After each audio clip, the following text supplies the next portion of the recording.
திமுக தலைவர் மு.க. ஸ்டாலின் தலைமையில் நடைபெற்ற செயற்குழு கூட்டத்தில் 9 முக்கிய தீர்மானங்கள் நிறைவேற்றப்பட்டுள்ளன. கட்சியின் கிளை கழக செயலாளர்களின் அதிகபட்ச வயது 45ஆகவும் மாவட்ட செயலாளர்களின் வயது 70ஆகவும் நிர்ணயித்து புதிய கட்டுப்பாடுகள் விதிக்கப்பட்டுள்ளன. திமுகவில் ஒருவர் 3 முறை மாவட்ட செயலாளர் பதவி வகிக்கலாம் என தீர்மானத்தில் திருத்தம் செய்யப்பட்டுள்ளது. முதலில் 2 முறை மட்டுமே இருக்க முடியும் என தீர்மானம் கொண்டுவரப்பட்ட நிலையில் கட்சியை வலுப்படுத்தும் நோக்கில் இந்த மாற்றம் கொண்டுவரப்பட்டதாக விளக்கம். கட்சியை மறுசீரமைப்பதன் மூலமே மீண்டும் வெற்றி பெற முடியும் என குறிப்பிட்டுள்ள மு.க. ஸ்டாலின், முடிவுகள் கசப்பை தந்தாலும் அது உடலுக்கு நல்லது என பேசியுள்ளார்.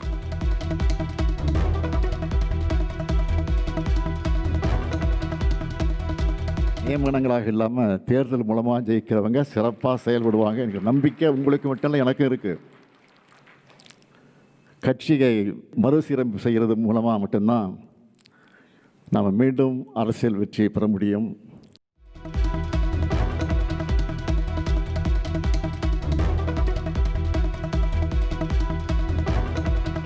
திமுக துணை பொதுச் செயலாளராக இருக்கும் கனிமொழி கட்சியில் அதிகாரமிக்க பொறுப்பை கேட்பதாக தகவல் வெளியாகியுள்ளது. திமுகவில் மகளிருக்கு 33% இடஒதுக்கீடு அடிப்படையில் பதவி வழங்க கோரிக்கை என தகவல்.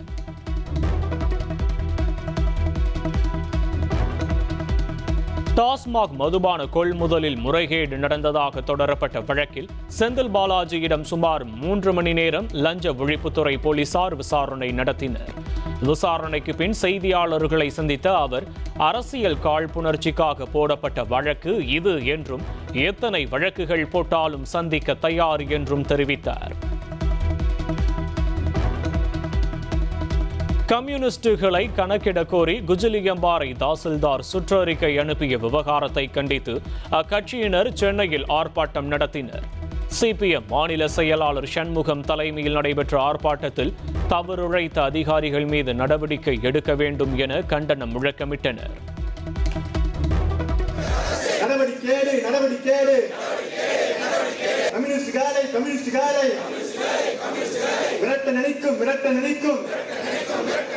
தமிழக அரசே கண்டிக்கின்றோம் தலைமை செயலாளரை பதவி நீக்கம் செய்திருக்க.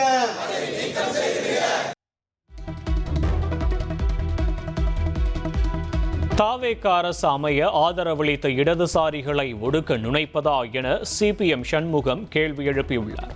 சுற்றறிக்கை விவகாரத்தில் நாங்களா அல்லது அதிகாரிகளா என முதல்வர் விஜய் முடிவு செய்ய வேண்டும் என்றும் வலியுறுத்தியுள்ளார். இடதுசாரிகளுடைய ஆதரவோடு தான் இந்த அரசு நீடிக்கிறது என்று தெரிந்ததற்கு பிறகும் இடதுசாரிகள் மீது இத்தகைய நோக்கபூர்வ உள்நோக்கத்தோடு இத்தகைய அறிக்கைகள்லாம் அனுப்பப்படுகிறது, சுற்றறிக்கை அனுப்பப்படுகிறது என்று சொன்னால் அவர்களை வைத்துக் கொண்டு நீங்கள் ஆட்சி நடத்தப் போகிறீர்களா? இடதுசாரிகளை வைத்துக் கொண்டு ஆட்சியை தொடரப் போகிறீர்களா? குஜிலியம்பாறை தாசில்தார் ஆட்சியருக்கு தெரியாமல் சொந்த வெறுப்பில் கம்யூனிஸ்ட் கட்சியினரின் தகவல்களை சேகரிக்க சுற்றறிக்கை அனுப்பியதாக அமைச்சர் நிர்மல்குமார் தெரிவித்துள்ளார். தாசில்தார் சஸ்பெண்ட் செய்யப்பட்டு மேல் நடவடிக்கைக்கு பரிந்துரைக்கப்பட்டுள்ளதாகவும் அவர் விளக்கமளித்துள்ளார். குஜிலியம்பாறை தாசில்தார் அவருடைய சொந்த வெறுப்பின் கீழே அதை கொடுத்துருக்கோம். அந்த சுற்றறிக்கை அது சுற்றறிக்கை அவருடைய சொந்த வெறுப்பின் கீழே அதை பண்ணிட்டாரு. அவர் மாவட்ட ஆட்சியருக்கே தெரியாமல் அந்த மாதிரி ஒரு சுற்றறிக்கை அனுப்பிச்சிட்டாரு. ஏன்னா அவர் இப்போ ஆர்ப்பாட்டம் பண்ணுறதா இருந்திருக்காங்க, அவங்களுக்கே தெரியாமல் அதை அனுப்பிச்சிட்டாரு. உடனே திரும்ப பெறப்பட்டு அவரும் இடமாற்றம் பண்ணப்பட்டு அவருக்கு அது குறித்து அவர் மீதும் தேவையான நடவடிக்கைகளும் எடுக்கும் பரிந்துரைக்கப்பட்டுள்ளது. குஜிலியம்பாறையில் கம்யூனிஸ்ட் கட்சியினரின் விவரங்களை சேகரிக்க உத்தரவிட்ட விவகாரம். வட்டாட்சியர் 15 நாளில் விளக்கமளிக்க வருவாய் மற்றும் பேரிடர் மேலாண்மை ஆணையம் உத்தரவிட்டுள்ளது. கல்லூரி மாணவர்கள் போராட தடை விதித்து சர்ச்சைக்குரிய சுற்றறிக்கை வெளியிட்ட விவகாரம். கல்லூரி கல்வி இணை இயக்குனர் விளக்கமளிக்க கல்லூரி கல்வி ஆணையர் பொன்னையா உத்தரவிட்டுள்ளார். பழம்பெரும் நடிகை சவுகார் ஜானகியின் உடல் பெசன்ட் நகர் மின் மயானத்தில் தகனம். உறவினர்கள் கண்ணீர் மல்க இறுதி அஞ்சலி செலுத்தினர்.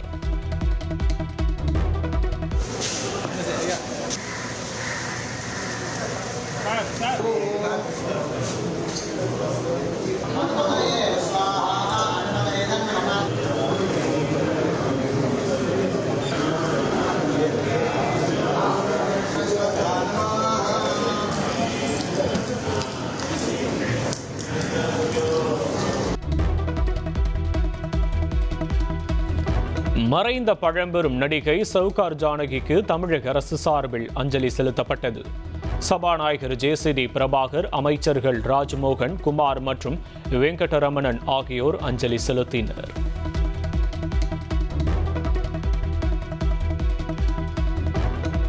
வயது மூப்பால் காலமான பழம்பெரும் நடிகை சவுகார் ஜானகியின் உடலுக்கு திரையுலகினர் அஞ்சலி. சென்னை ஆழ்வார்பேட்டையில் உள்ள அவரது இல்லத்தில் பொதுமக்களும் அஞ்சலி செலுத்தினர்.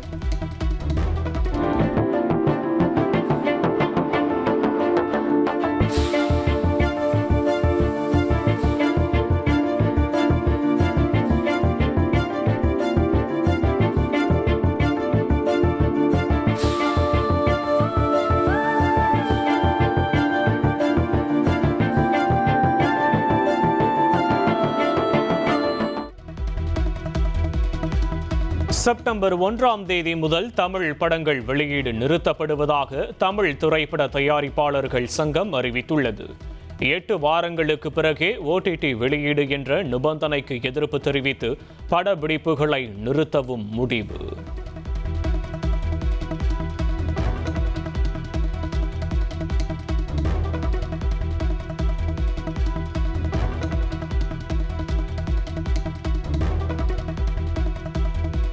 சென்னையில் ஆபரண தங்கம் விலை சவரனுக்கு 800 ரூபாய் உயர்ந்துள்ளது. ஒரு சவரன் 1,19,600 ரூபாய்க்கும் கிராம் 14,950 ரூபாய்க்கும் விற்பனையாகிறது.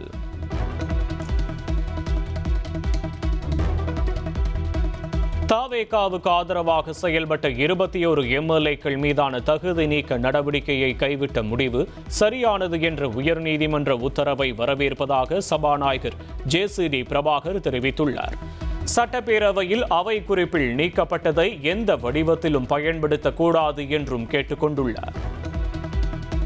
மெட்ராஸ் ஹைகோர்ட் உங்களோட ஸ்பீக்கர் நடவடிக்கை டிஸ்குவாலிஃபிகேஷன் நடவடிக்கை சரியானதுதான் சொல்லியிருக்கு. அதை பற்றின உங்களோட ஒப்பீனியன் என்ன?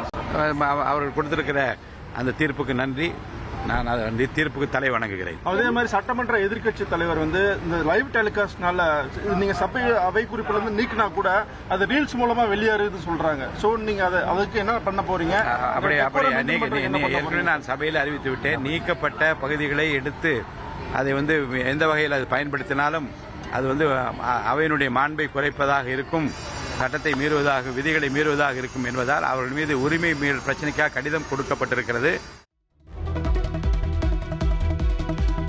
2029 நாடாளுமன்ற தேர்தலில் காங்கிரஸ், முஸ்லிம் லீக் மற்றும் தவேகா இணைந்து செயல்படும் என அமைச்சர் ஷாஜகான் தெரிவித்துள்ளார்.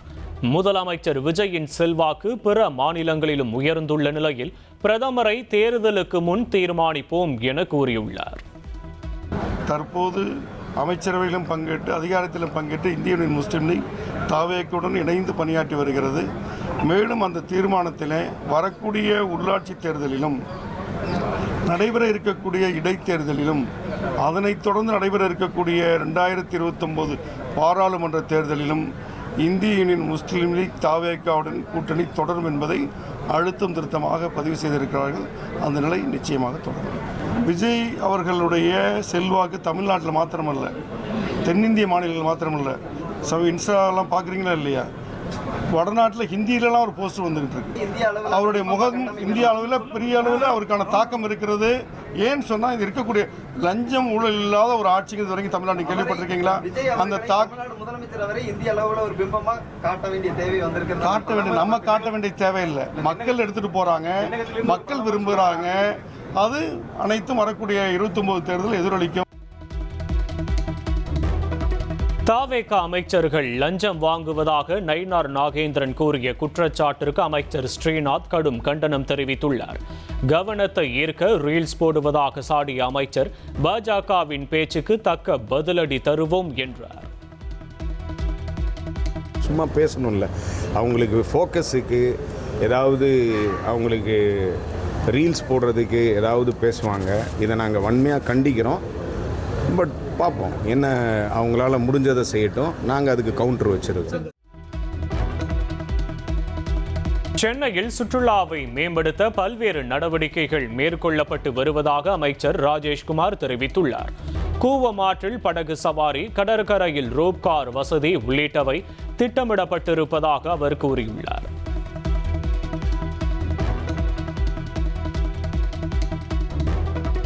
கிணத்துக்கடவு தொகுதியில் போட்டியிட பிரபல இயக்குனர் சீட் கேட்டதாக அமைச்சர் ஆனந்த் கூறிய தகவலுக்கு லோகேஷ் கனகராஜ் மறுப்பு தெரிவித்துள்ளார். அமைச்சர் குறிப்பிட்ட நபர் தான் இல்லை என்றும் வேறு யாராக இருக்கும் என்றும் வதந்திகளுக்கு முற்றுப்புள்ளி வைத்துள்ளார்.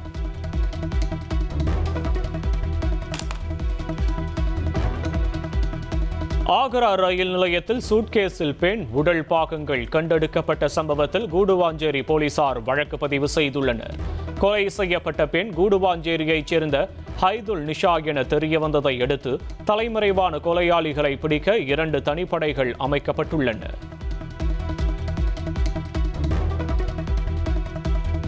சமூக வலைதளங்களில் நடக்கும் சண்டைகளை கண்காணிப்பது காவல்துறையின் வேலை அல்ல என உயர்நீதிமன்றம் கருத்து தெரிவித்துள்ளது. தவறான பதிவுகளுக்கு பதிலாக மற்றொரு தவறான பதிவை செய்யாமல் எஃப்ஐஆர் மட்டுமே பதிவு செய்ய வேண்டும் என நீதிபதி கருத்து.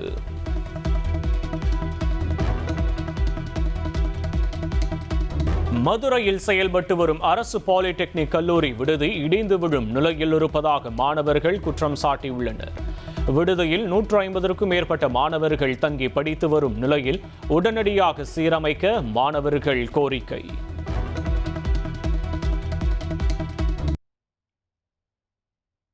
கூடலூர் ஓவேலியில் 2 பேரை கொன்ற புலியை பிடிக்க 80 பேர் கொண்ட வனத்துறையினர் 7 இடங்களில் கூண்டுகள் அமைத்து தீவிர வேட்டையில் ஈடுபட்டுள்ளனர். ட்ரோன்கள், 38 கண்காணிப்பு கேமராக்கள் மற்றும் 13 தனிப்படைகள் மூலம் புலியின் நடமாட்டம் தீவிரமாக கண்காணிக்கப்பட்டு வருகிறது.